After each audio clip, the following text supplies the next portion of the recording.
നമസ്കാരം, news prime മലയാളത്തിലേക്ക് സ്വാഗതം. രാഷ്ട്രപതി ഭരണം ഏർപ്പെടുത്തി നാളുകളോളം ആ രീതിയിൽ തന്നെ തുടരാമെന്നുള്ള ബി.ജെ.പി. കേന്ദ്ര സർക്കാരിൻ്റെ വ്യാമോഹം ഒളിച്ചെടുക്കാനാണ് ഇപ്പോൾ കോൺഗ്രസ് നേതൃത്വം തീരുമാനിച്ചിരിക്കുന്നത്.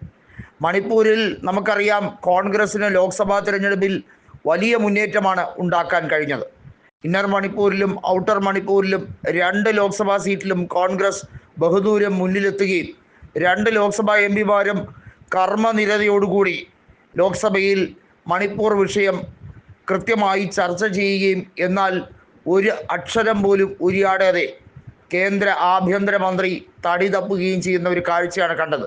ഒടുവിൽ ഇതാ ബീരൻ സിംഗ് രാജിവെക്കുകയും മണിപ്പൂരിൽ ബി.ജെ.പിക്ക് രക്ഷയില്ല എന്ന് കണ്ട് രാഷ്ട്രപതി ഭരണം അവിടെ നടപ്പിലാക്കുകയും ചെയ്തു.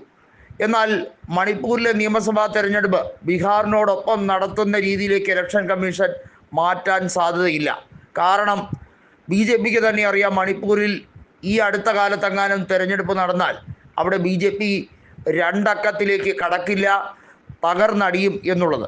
കഴിഞ്ഞ നിയമസഭാ തെരഞ്ഞെടുപ്പിൽ മണിപ്പൂരിൽ 37 സീറ്റുകളുമായി ബി.ജെ.പി സർവകാല റെക്കോർഡിലേക്ക് എത്തി. 2002 മുതൽ 2017 വരെ അവിടെ ഭരണത്തിലുണ്ടായിരുന്ന ഓക്രം ഇബോബി സിംഗ് അധികാരത്തിലേക്ക് തിരിച്ചു മടങ്ങും എന്ന് കരുതിയവർക്കും തെറ്റി. ഇബോബി സിംഗ് വിജയിച്ചെങ്കിലും അദ്ദേഹത്തിൻ്റെ പാർട്ടിക്ക് കേവലം 5 സീറ്റ്, അതായത് കോൺഗ്രസിന് 5 സീറ്റ് മാത്രമേ ലഭിച്ചുള്ളൂ. എന്നാൽ കഴിഞ്ഞ ലോക്സഭാ തിരഞ്ഞെടുപ്പ് ട്രെൻഡോടുകൂടി മണിപ്പൂരിലെ ചിത്രം മാറുകയാണ്. രാഷ്ട്രീയ ഭൂപടത്തിൽ കോൺഗ്രസിൻ്റെ അതിപ്രസരമാണ് വീണ്ടും കാണുന്നത്. മണിപ്പൂരുമായി അതിർത്തി ഏറ്റവും കൂടുതൽ പങ്കിടുന്ന ഒരു സംസ്ഥാനം അസം തന്നെയാണ്.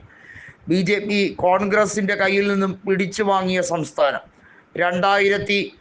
2021 നിയമസഭാ തെരഞ്ഞെടുപ്പിൽ തുടർ വിജയമാണ് ബി.ജെ.പി നേടിയെടുത്തത്. 2016 തെരഞ്ഞെടുപ്പിലാണ് ബി.ജെ.പി ഭരണത്തിലേക്ക് ഏറിയത്. അന്ന് സർബാനന്ദ സോനോവാളായിരുന്നു മുഖ്യമന്ത്രിയെങ്കിൽ പിന്നീട് അധികാര കൈമാറ്റം ഉണ്ടാവുകയും ബി.ജെ.പിയുടെ മുഖ്യമന്ത്രിയായി വർഗീയവാദം ഏറ്റവും കൂടുതൽ വമിപ്പിക്കുന്ന ഹിമന്ത ബിശ്വ ശർമ്മ ആവുകയും ചെയ്തു. എന്നാൽ അസാമിലും മണിപ്പൂരിലും ഒരേ സമയം നിയമസഭാ തിരഞ്ഞെടുപ്പ് നടന്നാൽ അതിലും ദുർഘടമായിരിക്കും കാര്യമെന്ന് ബി.ജെ.പിക്ക് മനസ്സിലായി കഴിഞ്ഞിരിക്കുന്നു. അസാമിൽ പ്രത്യേകിച്ചും വിമത നീക്കം ബി.ജെ.പിക്കുള്ളിൽ അതിശക്തമാണ്. കഴിഞ്ഞ ലോക്സഭാ തിരഞ്ഞെടുപ്പിൽ ബി.ജെ.പിക്കാണ് സീറ്റുകൾ കൂടുതൽ കിട്ടിയതെങ്കിലും കോൺഗ്രസിനാണ് വോട്ട് ഷെയറിൽ കൂടുതൽ നേട്ടം ഉണ്ടായത്. ധൂബ്രി മണ്ഡലത്തിൽ 10 ലക്ഷത്തിലധികം വോട്ടിൻ്റെ ഭൂരിപക്ഷം റാക്കിബുൾ ഹസന് കിട്ടിയതും ഇന്ത്യയിൽ ഏറ്റവും ഉയർന്ന ഭൂരിപക്ഷത്തിൽ ഒരു കോൺഗ്രസ് സ്ഥാനാർത്ഥി വിജയിച്ചു എന്ന റെക്കോർഡ് അദ്ദേഹത്തിൻ്റെ പേരിൽ സ്വന്തമാക്കിയതുമൊക്കെ ബി.ജെ.പിയെ സംബന്ധിച്ചിടത്തോളം ചില്ലറ നഷ്ടമല്ല. പ്രത്യേകിച്ചും ഹിമന്ത ബിശ്വാസിനെ സംബന്ധിച്ചിടത്തോളം അത് വലിയ തിരിച്ചടി തന്നെയായി കണക്കാക്കപ്പെടുന്നുണ്ട്. മണിപ്പൂരിലും അസാമിലും ഒക്കെ വലിയ തിരിച്ചടി ബി.ജെ.പിയെ കാത്തിരിക്കുന്നു എന്ന് ബി.ജെ.പിയുടെ ഇൻറ്റേർണൽ സർവേയിൽ വ്യക്തമാണ്. അതായത് വടക്കിഴക്കൻ സംസ്ഥാനങ്ങളിൽ ബി.ജെ.പിക്ക് തിരിച്ചടി ലഭിക്കും.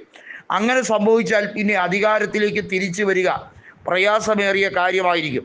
വികസനം ഊന്നിക്കൊണ്ടായിരുന്നു വടക്കിഴക്കൻ സംസ്ഥാനങ്ങളിൽ ബി.ജെ.പി അധികാരത്തിൻ്റെ വേട്ട തുടങ്ങിയത്. എന്നാൽ മണിപ്പൂർ കലാപം ഉൾപ്പെടെയുള്ള വിഷയങ്ങളിൽ അവിടെ ശമിപ്പിക്കുന്നതിന് പകരം അതിനെ വലിയ രീതിയിൽ ആളിക്കത്തിക്കാൻ ശ്രമിച്ച ബീരൻ സിംഗിൻ്റെ ഓഡിയോ ക്ലിപ്പ് ഉൾപ്പെടെ പുറത്തായതോടുകൂടി ബി.ജെ.പി പ്രതിരോധത്തിലാവുകയാണ്. എത്രയൊക്കെ മൂടി മറയ്ക്കാൻ ശ്രമിച്ചാലും ബി.ജെ.പിയുടെ കള്ളക്കളിയും അവസരവാദ നയവും ജനങ്ങൾ തിരിച്ചറിഞ്ഞിരിക്കുന്നു.